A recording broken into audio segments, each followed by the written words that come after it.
DevOps or what is the Azure DevOps? Okay, so first question is what is the Azure DevOps? Let's understand what does it mean. So Azure DevOps support a collaborative culture and set of processes that bring together developers, project managers, contributors to develop software. ठीक है, इसका मतलब ये है कि ये ऐसा product है या ऐसा टूल है जो कि प्रोसेसेस और रिसोर्सेज को टुगेदर लेके आता है, मीन्स साथ में लेके आता है, which is mostly use for software development projects. ठीक है, तो ये आपको डेफिनेशन पॉइंट ऑफ व्यू से थोड़ा सा दिमाग में बैठाना है कि अगर किसी ने पूछ लिया कि व्हाट इज एज्योर डेवॉप्स, तो कई बार क्या होता है ना कि एज्योर डेवॉप्स के बारे में आप बहुत कुछ जानते हैं मान लो, but if you are not able to define it properly, वहीं पे थोड़ा सा एक डिफिकल्टी आ जाती है कि ये करता क्या है या क्या क्या चीज़ क्या है ये। ठीक है, तो ये एक डेफिनेशन है, ये आप ध्यान रखना कि ये कोलैबोरेटिव कल्चर के लिए ज़रूरी है या उसके लिए यूज़ होती है। ये प्रोसेसेस को साथ में लेके आती है। ठीक है, और उनके प्रोसेसेस जो हैं वो किसके साथ में लेके आती है? Developer, project manager, contributor to develop the software. ठीक है, इसलिए हमने वो स्क्रम वाला पार्ट किया था कि किस में किसका क्या रोल है वो हमें पता चलता है। तो यहाँ पे प्रोजेक्ट मैनेजर की जगह स्क्रम मास्टर भी हो सकता है। ठीक है, प्रोडक्ट ओनर भी हो सकता है। इस तरीके से हम मल्टीपल रिसोर्सेज और डेजिग्नेशन को इंक्लूड कर सकते हैं।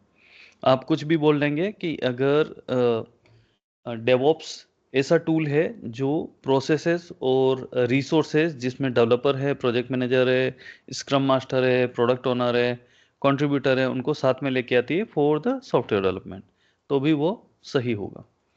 It allows organisation to create and improve product at faster pace. तो इसका एडवांटेज क्या है कि ये थोड़ा जल्दी से काम हो जाता है इसमें। जैसे कि हमने वाटरफॉल मेथड देखा था, हमने एजाइल अप्रोच देखी थी, हमने उसमें स्क्रम अप्रोच देखी। तो डेवॉप्स में ये अप्रोच को हम अप्रोप्रिएट अप्रोच या हाइब्रिड अप्रोच को यूज़ करके हम फास्टर डिलीवरी कर सकते हैं ऑफ द सॉफ्टवेयर डेवलपमेंट। ठीक है, then they can with the traditional जो सॉफ्टवेयर डेवलपमेंट अप्रोच है उनसे थोड़ा फास्ट काम होता है इसमें, इसलिए डेवॉप्स की तरफ ज़्यादा ऑर्गेनाइजेशन का झुकाव होता है। Why they are moving towards DevOps approach is that they can deliver the software more frequently and more faster। ठीक है, क्योंकि कुछ ऑटोमेशन हो जाता है इसमें। तो इसीलिए आपको एज अ डेवॉप्स इंजीनियर आपको सबसे डील करना होता है, क्योंकि आप ही एक सेंटर पॉइंट होते हैं जो डेवॉप्स को ऑर्गेनाइजेशन में इम्प्लीमेंट करते हैं। मीन्स अगर डेवॉप्स से रिलेटेड कोई भी क्वेश्चन आता है तो वो आपके पास दौड़ के आएंगे।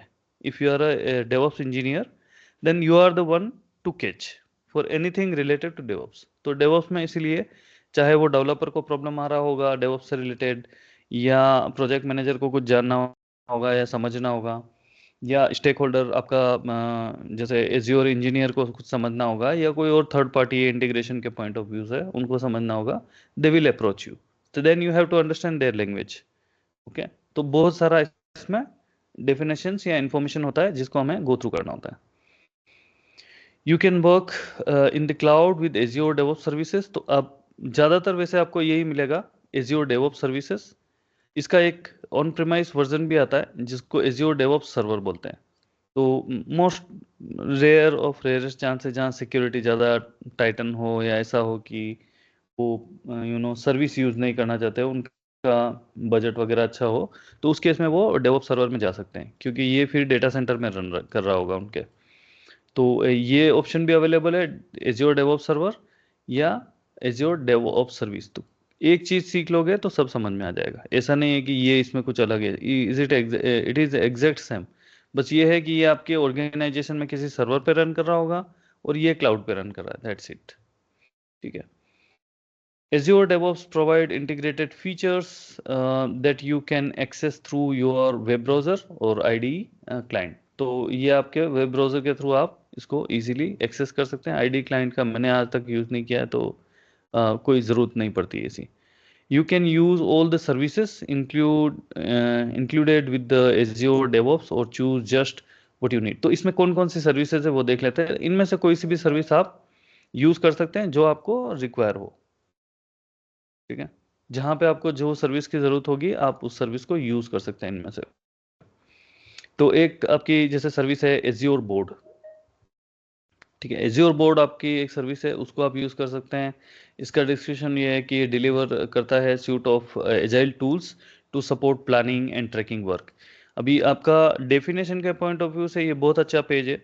इंटरव्यू की तैयारी कर रहे हैं तो इसको गो थ्रू कर सकते हैं आप, कि भाई अगर क्वेश्चन में पूछ लिया इंटरव्यूअर ने, तो जैसे होता है ना कि इंटरव्यूअर क्या पूछ सकता है, तो वो बेसिक से ही स्टार्ट करे, वो कॉम्प्लिकेटेड कोई सिनेरियो बेस्ड क्वेश्चन से स्टार्ट नहीं करेगा। बोलेगा ठीक है आपने एज्योर बोर्ड पे काम किया, ठीक है बताओ एज्योर बोर्ड क्या होता है। तो आप मीन्स आपको कितना ही आता हो अंदर सब पेज बाय पेज कॉन्फ़िगरेशन भी आता हो, और अगर उसने डेफिनेशन पूछ ली कि ठीक है आपने एज्योर बोर्ड पे काम किया, एज्योर बोर्ड क्या होता है बताओ, तो वहीं पे वो आप स्टक हो जाओगे कि यार ये तो सोचा ही नहीं था, राइट। तो डेफिनेशन जो की कंपोनेंट है जिस पे आपने काम किया उसको डिफाइन करना आना चाहिए, तो उसको विश्वास हो जाएगा कि यस ये जानता है, क्योंकि ये कंपोनेंट क्या काम कर रहा है इसको पता है, इसका मतलब ये बंदा इसके बारे में जानता है। ऑलराइट, तो ये एक टूल होता है, ठीक है, जो सपोर्ट करता है प्लानिंग और ट्रैकिंग ऑफ द वर्क। ठीक है, इतना याद करना है, this is more than enough. बाकी आपको वैसे भी आप पढ़ेंगे तो आगे समझ में आ ही जाएगा। तो इसमें ये planning and tracking of the work करता है, ठीक है। आगे के काम जैसे कोड डिफेक्ट भी है, आप इसमें लिस्ट डाउन कर सकते हैं, बग्स होती है वो भी लिस्ट डाउन कर सकते हैं। तो कोई भी वर्क से रिलेटेड कोई भी काम होता है वो इसमें कर सकते हैं आप। जैसे कोई इशू रिपोर्ट किया है कि आपके सॉफ्टवेयर में कोई प्रॉब्लम आ रही है, वो भी आप इसमें लिस्ट डाउन कर सकते हैं। तो किसी भी तरह का वर्क हो सकता है वो, और उसकी प्लानिंग और ट्रैकिंग कर सकते हैं। तो बेसिकली यही सेंटेंस है, लेकिन इसने आगे उसको एक्सप्लेन किया है कि किस किस तरह का काम हो सकता है, डिफेक्ट हो सकता है, इशू हो सकता है, या आपका रेगुलर डेवलपमेंट वर्क हो सकता है। तो इस तरीके से कोई भी वर्क है उसको हम प्लान कर सकते हैं एज्योर बोर्ड में, और उसको ट्रैक कर सकते हैं। क्लियर? ठीक है। अभी यूजिंग क्या यूज करके हम इसको ट्रैक कर सकते हैं, या तो हम कानबान मेथड यूज कर सकते हैं जिसमें कार्ड जैसा व्यू होता है, मैं आगे आपको एक्सप्लेन करूंगा ये, और स्क्रम मेथड जो हमने डिस्कस किया था। तो ये मेथड्स यूज करके हम इसको प्लान कर सकते हैं और ट्रैक कर सकते हैं, ठीक है। अब हम डिटेल में तो आगे इसमें देखेंगे, अभी हम ओनली डेफिनेशन के पॉइंट ऑफ व्यू से समझ रहे हैं।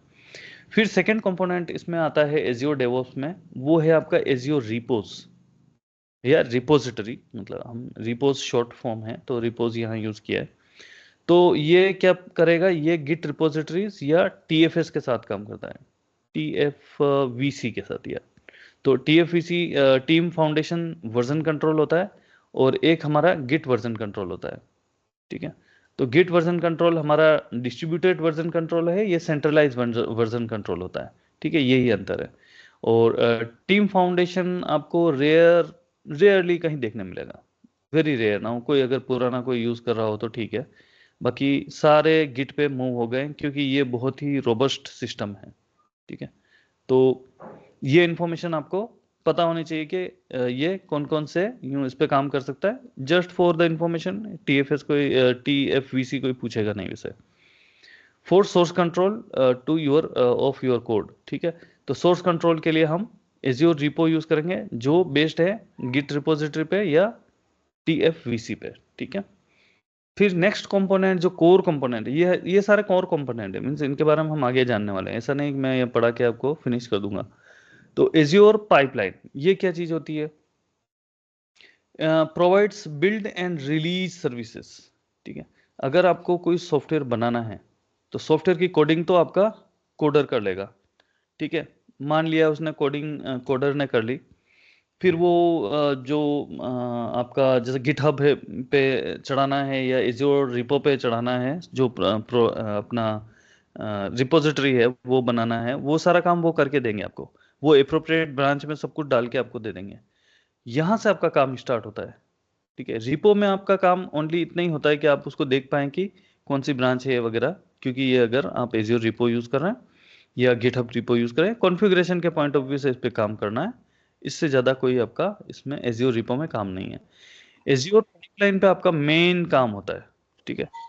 एज्योर पाइपलाइन आपकी जो मेन पाइपलाइन होती है, वो एज्योर पाइपलाइन पे आप काम करने वाले हैं, यही आपकी की थिंग होती है, जो आपको इंटरव्यू या आपको जहाँ पे भी आप जॉब टारगेट करेंगे वहां पे पूछी जाएगी या मांगी जाएगी, ठीक है। तो मेन चीज आपकी यही होती है। ओके, नेक्स्ट इज, तो इसमें क्या कैसे डिफाइन करेंगे हम, अगर एज्योर पाइपलाइन के बारे में कोई पूछ लेता है, तो it provide build and release services, ये किस में काम आती है? पाइपलाइन जो बनाते हैं वो बिल्डिंग द सॉफ्टवेयर, बिल्डिंग मतलब हो गया आपका सिंपल वर्ड में कंपाइलिंग, जो हम कंपाइलिंग प्रोसेस करते हैं उसको बिल्डिंग बोलते हैं, बिल्ड द सॉफ्टवेयर। तो ये ऐसा हो जाएगा, कंपाइल्ड प्रोडक्ट बन जाएगा इसका, ठीक है। और फिर रिलीज कर सकते हैं उसको, अलग अलग एनवायरनमेंट में उसको डालना है तो वो रिलीज प्रोसेस हम कर सकते हैं। ये बिना एज्योर डेवऑप्स के भी हो सकता है। मीन्स हम मैन्युअली जो सॉफ्टवेयर बनाते हैं वो हम बिल्ड करते हैं और फिर उसको हम कॉपी पेस्ट या आप समझ लो कि एफटीपी के थ्रू सर्वर पे अपलोड कर लेते हैं। तो यही प्रोसेस हम ऑटोमेट करेंगे एज्योर पाइपलाइन के थ्रू। मैनुअल अभी एज्योर पाइपलाइन या एज्योर डेवऑप्स आया या कोई भी डेवऑप्स प्रोसेस आया उससे पहले कंपनीज वही यूज करती थी, मैनुअल वाली अप्रोच, जिसमें वो इजीली ये परफॉर्म कर पाती है। लेकिन now pipeline will take care of it automatically. तो यही हम इसका बेनिफिट या एडवांटेज लेना चाहते हैं। तो कई बार क्या होता है कि आपका जो डिप्लॉयमेंट प्रोसेस होता है वो काफ़ी कॉम्प्लिकेटेड होता है और बहुत सारे उसमें डिसीजंस होते हैं। तो इसलिए कंपनीज टारगेट करती है कि वो एज्योर डेवऑप्स एडॉप्ट करें और वो ऑर्केस्ट्रेट करे कि सारे डिसीजन या सारे डिप्लॉयमेंट जो है वो आपके ऑटोमेट हो जाए। अब मैं एक आपको सिनेरियो देता हूँ। जैसे कि आपके पास में एक आपकी किसी कंपनी में जॉब लग गई और उस कंपनी में लेट से अगर एक या दो सॉफ्टवेयर उनके डिप्लॉय होते हैं हफ्ते या 2 हफ्ते में, तब तो उनको कोई डेवऑप्स इंजीनियर की जरूरत नहीं है, इतना बजट भी नहीं होगा उनके पास और इतना खर्चा भी नहीं करेगा। वो बोलेंगे मैन्युअली हम कर लेंगे भाई, क्योंकि 10 मिनट लगते हैं कोड को इधर से कॉपी करके उधर डालने में। ठीक है, किसी भी सर्वर में अगर मैन्युअली किसी को अपलोड करना है, it hardly it will take maybe 10 to 20 minutes. ठीक है, बट किसी के पास में 100 क्लाइंट है और 500 सॉफ्टवेयर उनको डिप्लॉय करने होते हैं, तो फिर उनको एक रोबस्ट सिस्टम चाहिए कि कब कौन डिप्लॉय करेगा, कैसे डिप्लॉय होगा। हर एक की एक पाइपलाइन बनी हुई है। जैसे 100 अगर क्लाइंट को कोई डील कर रहा है कोई ऑर्गेनाइजेशन, तो उस वो मैन्युअली नहीं कर पाएंगे, उनके लिए पॉसिबल ही नहीं है वो मैन्युअली सब स्केड्यूल कर लें, डेवलपर का काम भी चेक कर लें, वो सब कुछ डिप्लॉयमेंट भी प्रोसेस कर लें। वो तो मिशन इम्पॉसिबल हो जाएगा उनके लिए, क्योंकि फिर उसमें उसमें हर एक क्लाइंट का कम से कम 3 एनवायरनमेंट होगा। पहला होगा क्यूए, क्वालिटी एश्योरेंस, दूसरा होगा यूएटी एनवायरनमेंट और तीसरा होगा उनका प्रोडक्शन एनवायरनमेंट। और ये तीनों एनवायरनमेंट में आपको अलग अलग डिप्लॉयमेंट करना है और अलग अलग टाइम है और अलग अलग उनकी रिक्वायरमेंट है। जैसे उनका डाउन टाइम अलग हो सकता है, उनका काफ़ी कुछ प्रोसेस डिफिकल्ट हो सकता है, मल्टीपल डिपेंडेंसीज हो सकती है, एक सॉफ्टवेयर के साथ में 2-3 सॉफ्टवेयर और अलग से आपको डिप्लॉय करना है। जैसे कि आप अगर फ्रंट एंड डिप्लॉय कर रहे हैं तो साथ में बैकएंड को भी अपडेट करना होता है, डेटाबेस को भी अपग्रेड करना होता है। तो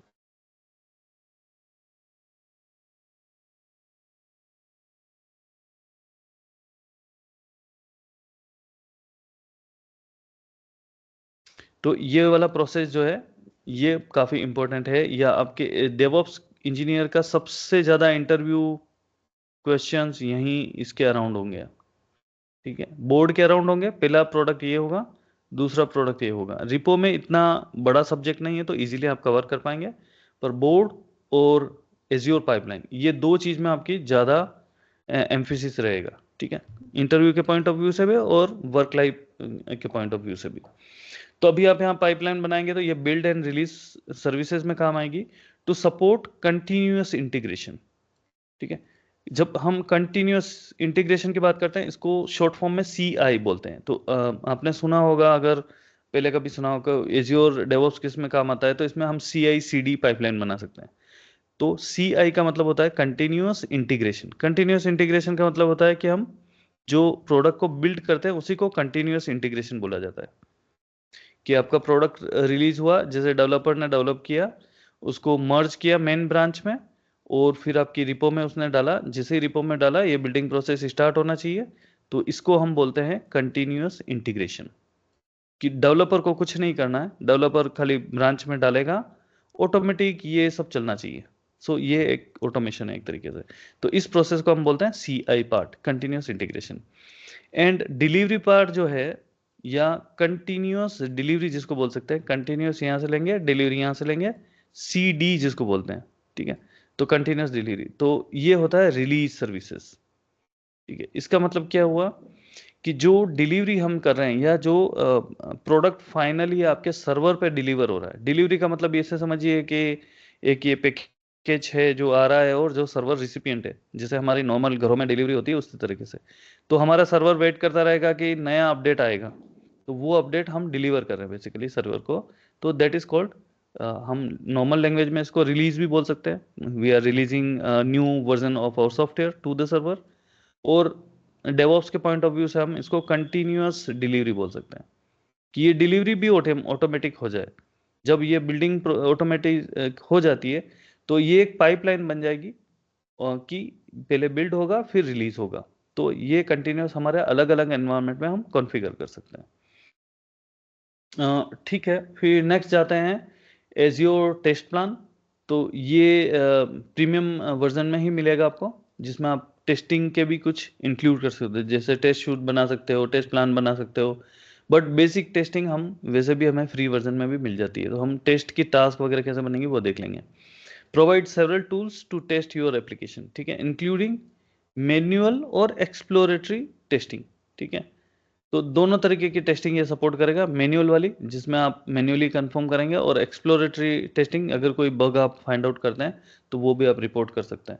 एंड कंटिन्यूस टेस्टिंग, ठीक है, तो कंटिन्यूअली आप टेस्ट कर सकते हैं। कुछ टेस्ट ऑटोमेशन सॉफ्टवेयर है उनको भी आप साथ में इंटीग्रेशन कर सकते हैं, और ऑटोमेटिकली आप जैसे कोड रिव्यू हो गया ये सब आप इससे कर सकते हैं, ठीक है। फिर नेक्स्ट आता है एज्योर आर्टिफैक्ट। तो ये इतना काम नहीं आएगा, लेकिन इसके अंदर पाइपलाइन आर्टिफैक्ट होता है, वो बहुत ज़्यादा काम आता है आपके केस में। तो ये क्या अलाउ करेगा, allow teams to share packages.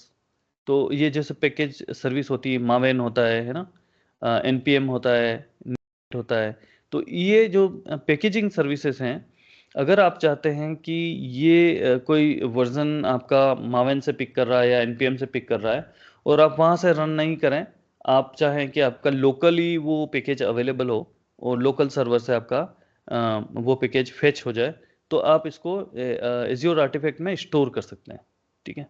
और वो पैकेज आपका जब भी बिल्ड प्रोसेस होगा वो वहाँ से पैकेज उठाएगा।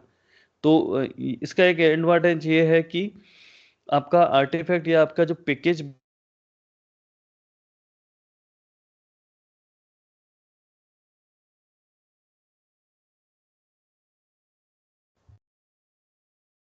हर बार अगर वो न्यू गेट पे जाएगा और वहां से रन करेगा, तो ये एक डिपेंडेंसी है, तो उस डिपेंडेंसी को अवॉइड करने के लिए हम इसको यूज कर सकते हैं, ठीक है।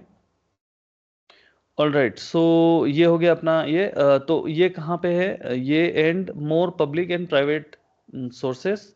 तो कोई से भी, या तो पब्लिक सोर्स जो कि ओपन सोर्स होते हैं वहाँ से, या प्राइवेट सोर्स आपने कोई अ, ऐसा पैकेज यूज़ किया जो प्राइवेटली टोकन के साथ अवेलेबल है, वो भी आप यूज़ कर सकते हैं। And integrate with the package sharing into your pipeline. तो ये आपकी पाइपलाइन जब बिल्ड प्रोसेस होगा तो ये पैकेज आप इसमें शेयर कर सकते हैं, हम देखेंगे जब पाइपलाइन बनाएंगे तो ये पता चलेगा। तो दैट्स इट, यही कंपोनेंट है, इस पे थोड़ा सा हमें हैंड्स ऑन करना है, इनके बारे में समझना है, और इनके अंदर बहुत सारी इंफॉर्मेशन है उसको हमें समझना है। तो ये हम नेक्स्ट 5 to 6 डेज करने वाले हैं, फिर हम पाइपलाइन वगैरह बनाएंगे तो इसमें और क्लैरिटी आती जाएगी। ठीक है, अब चूज द सर्विस, कौन सी सर्विस लेनी चाहिए हमें, ऑन प्रेमाइज वाली भी है ये, तो डेफिनेटली ऑन प्रेमाइज वाली एक्सपेंसिव होती है, लेकिन कई बार ऑर्गेनाइजेशन की सिक्योरिटी सिनेरियो होता है तो वो ऑन प्रेमाइज में भी जा सकते हैं, बहुत रेयर चांस है। But azure DevOps service support integration with github.com, GitHub enterprise server repositories. Choose azure DevOps service when you want following outcome. तो ये कुछ रिकमेंडेशन है, जब कब यूज करेंगे, अगर सर्विसेज सर्विसेज हम यूज करेंगे, या इसको एज्योर क्लाउड डेवऑप्स सर्विस भी बोल सकते हैं। तो क्लाउड वाला वर्जन कब यूज करेंगे, जब हमें क्विकली सेटअप करना हो, क्योंकि वो वाले में तो फिर आपको सर्वर खरीदने पड़ेंगे, वो तो आपको इंफ्रास्ट्रक्चर पूरा चाहिए उसमें, ठीक है। मेंटेनेंस फ्री ऑपरेशन चाहिए, जैसे हम एज्योर यूज करते हैं उसी तरीके से, इसमें कोई मेंटेनेंस का हेडेक नहीं है, प्लेटफॉर्म है, सर्विस है, तो ये आप सब्सक्राइब कर लो, उसके बाद में आप आराम से उसको कॉन्फ़िगर करके यूज करो। इसमें इजी कोलेब्रेशन अक्रॉस डोमेन, तो इजीली आप कोलेबरेट कर सकते हैं, यूज़र्स के साथ में शेयर कर सकते हैं, इस तरीके से आप कोलेबरेट कर सकते हैं। इलास्टिक स्केल है, मतलब जितना पैसा दोगे उतना वो बढ़ता जाएगा, जितना लार्ज स्केल पे आप इसको यूज़ करना, you can do it. And rock solid security है। तो इनकी सिक्योरिटी प्री कॉन्फ़िगर्ड मिलती है हमें, जो कि रीजनेबल है हर तरीके से, आपके जो कोड है या आपका पाइपलाइन है या जो आपका वर्क है उसको प्रोटेक्ट करने के लिए। ऑल राइट, तो हम इसको फ्री में स्टार्ट कर सकते हैं बेसिकली, और हम इसको साइन अप कर सकते हैं। अब कब हम एज़्योर डेवऑप्स सर्वर चूज़ करेंगे? जब हमें ऐसा कोई रिक्वायरमेंट हो कि हमें हमारी ऑन प्रेमाइस मीन्स हमारी कंपनी में